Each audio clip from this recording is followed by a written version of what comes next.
Welcome to the deep dive. Today we're heading back, way back to the Late Cretaceous. That's right, Eastern Asia specifically. We're looking at a dinosaur called Amurosaurus. We've, pulled together info mainly from its Wikipedia page, trying to get a good picture. Hmm. Our mission really is to pull out the key facts, figure out where it fits in the grand scheme of dinosaurs, and what its fossils tell us about its life and its world. Yeah, exactly. It's not just about listing bones, it's about what they mean. Mm. For Amurosaurus, for the whole Amurosaurine group, the duck bills and that ancient environment. Okay, let's start right there. The name. Amurosaurus. It sounds suitably ancient, but what's the actual origin? Well, it's pretty direct, actually. It's named for the Amur River. Ah, the river. Yeah, the Heilongjiang in Chinese. It forms the border, or a big part of it, between Russia and China, right near where they found the fossils. And Soros, that's just Greek for lizard. Amur lizard. Got it. Simple enough. Pretty much. And who are the paleontologists who put that name on the map? That was back in '91. Two Russian scientists, Yuri Belatsky and Sergei Kirzanov. Okay. And the species name, Aryabini. That's actually a tribute Oh, yeah. To who? to Anatoly Rybinin. He was Yeah. a real pioneer. Led some of the first Russian dinosaur expeditions to that same Amur region, way back in 1916, 1917. Wow, early days. So there's some history baked into the name. Definitely a nice nod to the past explorers. So these fossils, they weren't just found scattered around. Sounds like they came from one particular spot. That's exactly right. Every single Amurosaurus fossil known comes from just one locality, Mm-hmm. a bone bed near Blagoveshchensk, Which is in? Amur Oblast, far eastern Russia. And a kind of weird thing, it was found inside the city limits back in 1984. Inside the city. Seriously. Yeah, and then there was a big dig in 2008 that really brought a lot more material out. Huh. Imagine finding that during construction. What about the rocks they were in? What formation? They're in the Udrchukin Formation. That's the oldest formation in what they call the Saigon Group, which spans that whole Russia-China border region. And how old is that roughly? Geologically, it's Maastrichtian.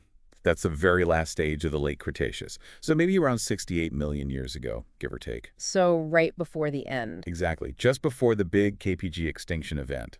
It's sort of contemporary with the Lanchian fauna we know better from North America. Okay. And the way the bones were found, disarticulated, you said. What does that tell us about how they got there? Right. Disarticulated means the skeletons weren't, all connected. The bones were separated. But well preserved. Yeah, surprisingly so. Even fragile bits from the skull. The sediments suggest a river floodplain environment. Ah, okay. So the thinking is the river probably moved the carcasses or skeletons around a bit after death, but maybe not very far. They weren't tumbled into oblivion. And this bone bed, it has a very particular demographic, doesn't it? Oh, absolutely. Key point. It is just packed with juvenile lambeosaurines, like 90% of all the fossils there. 90% juvenile. That's huge. It really is. And most of those are Amurosaurus. Mm. The other 10% or so, you get things like another hadrosaurid, And Kerberosaurus. signs of danger. Definitely. Lots of shed theropod teeth mixed in, and actual tooth marks on some of the hadrosaur bones. Oof. So predators or scavengers were definitely part of the scene. No doubt about it. It paints a picture of, well, a tough place to grow up if you were a young Amurosaurus. Right. Okay, let's pivot to what the animal itself looked like. How big did these Amur lizards get? Well, based on the material, mostly juveniles, as we said, but projecting to adults, estimates are usually at least 6 meters, maybe 20 feet long. Okay, decent size. Yeah, Gregory S. Paul, the paleo artist and researcher, he suggested maybe even up to 8 meters, 26 feet, and perhaps around 3,000 kilos or 6,600 pounds. So a medium to large hadrosaur then? Pretty much. Mm. Not the absolute biggest, but certainly substantial. And the holotype. The very first specimen used to name it. What was that? The holotype was actually quite minimal. Just a left maxilla, that's the upper jawbone, and a left dentary, the lower jawbone, from one individual. That's it? Just parts of the jaw? Initially, yes. But thankfully, that bone bed turned up so much more material later on. Skulls, skeletons. So that initial find was just the tip of the iceberg, really. Exactly. It's because of that bone bed that Amurosaurus is now considered, I think, the most abundant and completely known Russian dinosaur. We have bones from lots of different individuals. Which lets you piece together a much better picture. Absolutely. Now, lambeosaurines, crests, right? That's their thing. Did Amurosaurus have one? Good question. We haven't found the actual bony crest itself. Not yet, anyway. So no direct evidence? Not of the crest structure itself, Yeah. but the bones on the top of the skull roof, they show modifications, changes. And these changes look very much like the setups you see in other Lambeosaurians that definitely did have hollow crests. So the skull was sort of prepped for a crest? That's a good way to put it. The foundational structure is there. So it's a pretty strong inference. Most paleontologists think it almost certainly had some kind of crest. Makes sense for that group. Any other, like, really unique features? Things that scream Amurosaurus? Yeah, there are what we call autapomorphies, unique defining traits. Several have been noted in the skull details. Okay. And another quite distinctive thing is the ulna, one of the lower arm bones. What about it? It has this S shape, a sigmoidal curve viewed from the front or side. That's pretty characteristic. An S-shaped ulna. Huh, that's specific.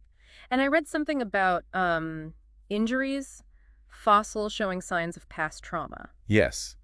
There's a really interesting ulna, actually. It shows a healed fracture. It healed? It did, but it healed crooked, as aligned. And because of that, there was this big bony overgrowth, a callus, on the lower part of the bone. Wow, and that would have affected the animal. Oh, almost certainly. The thinking is it would have likely caused the animal to limp. Probably couldn't use that forelimb quite as effectively. It's a direct window into the life and hardships of an individual dinosaur. Yeah, that makes it very real. Hmm.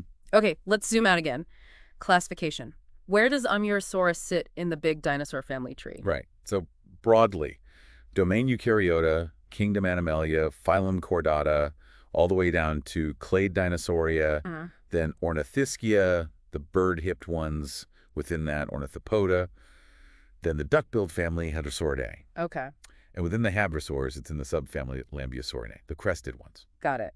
Lambeosauridae. And within that group, is it considered like primitive or advanced? That's where it gets interesting and where the science has evolved a bit. Phylogenetics studies those family tree analyses consistently put it in the tribe Lambeosaurini, so closely related to things like Lambeosaurus itself. But its exact position within that group, that's been debated. Some early studies suggested it was quite derived, meaning sort of evolutionarily advanced for the group.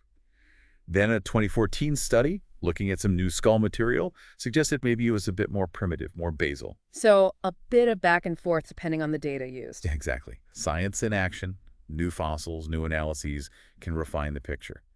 And speaking of refining, there's that whole thing with Saheliania.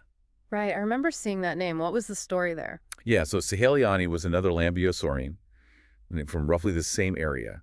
But a big study in 2020 took a really close look at all the bones originally assigned to Saheliania. And they concluded it's actually the same animal as Amurosaurus. Saheliani is now considered a junior synonym. So basically two names for one dinosaur. Essentially, yes. They realized the features used to define Saheliania actually fall within the variation we see in Amurosaurus, especially now with more material. What does that mean for understanding Amurosaurus? Well, it means we now have even more fossil material attributed to Amurosaurus. And incorporating that material actually strengthens the case for it being a more derived Lambeosaurian, closely related to North American forms like Lambeosaurus. It helps clarify its position. Interesting how tidying up the names can actually sharpen the evolutionary picture. Okay, let's wrap this part up by thinking about the big picture.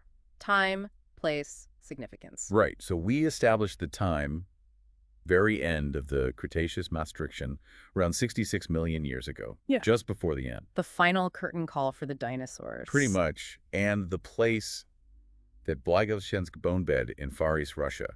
It gives us this amazing snapshot of an ecosystem in Eastern Asia right at that critical time. We don't have as many diverse latest Cretaceous sites from Asia as, say, North America, so it's really valuable. And that concentration of juveniles we talked about, what might that signify? It's really thought-provoking. Why so many young ones in one place? Was it a nesting ground hit by disaster? Or maybe a place they gathered for safety or food. Possibly.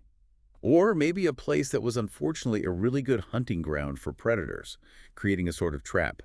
The sheer number of juveniles suggests something unusual was going on there, ecologically. High mortality for the young, perhaps. Coupled with the predator evidence. Exactly. It gives us clues about their life history, their vulnerabilities, the predator-prey dynamics in that specific environment. So Amurosaurus isn't just another duckbill. Its discovery site tells a unique story. It really does.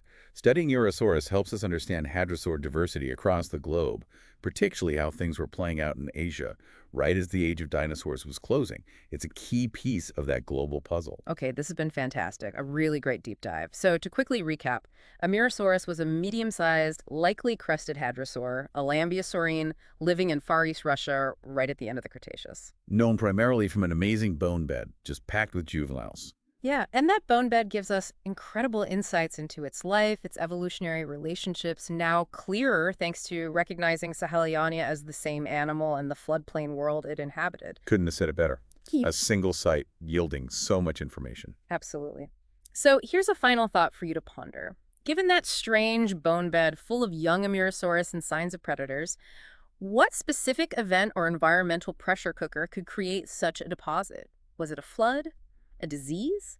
A seasonal predator trap? And looking forward, what else might the Amur region hold? What future finds could further illuminate this fascinating dinosaur in its final moments on Earth?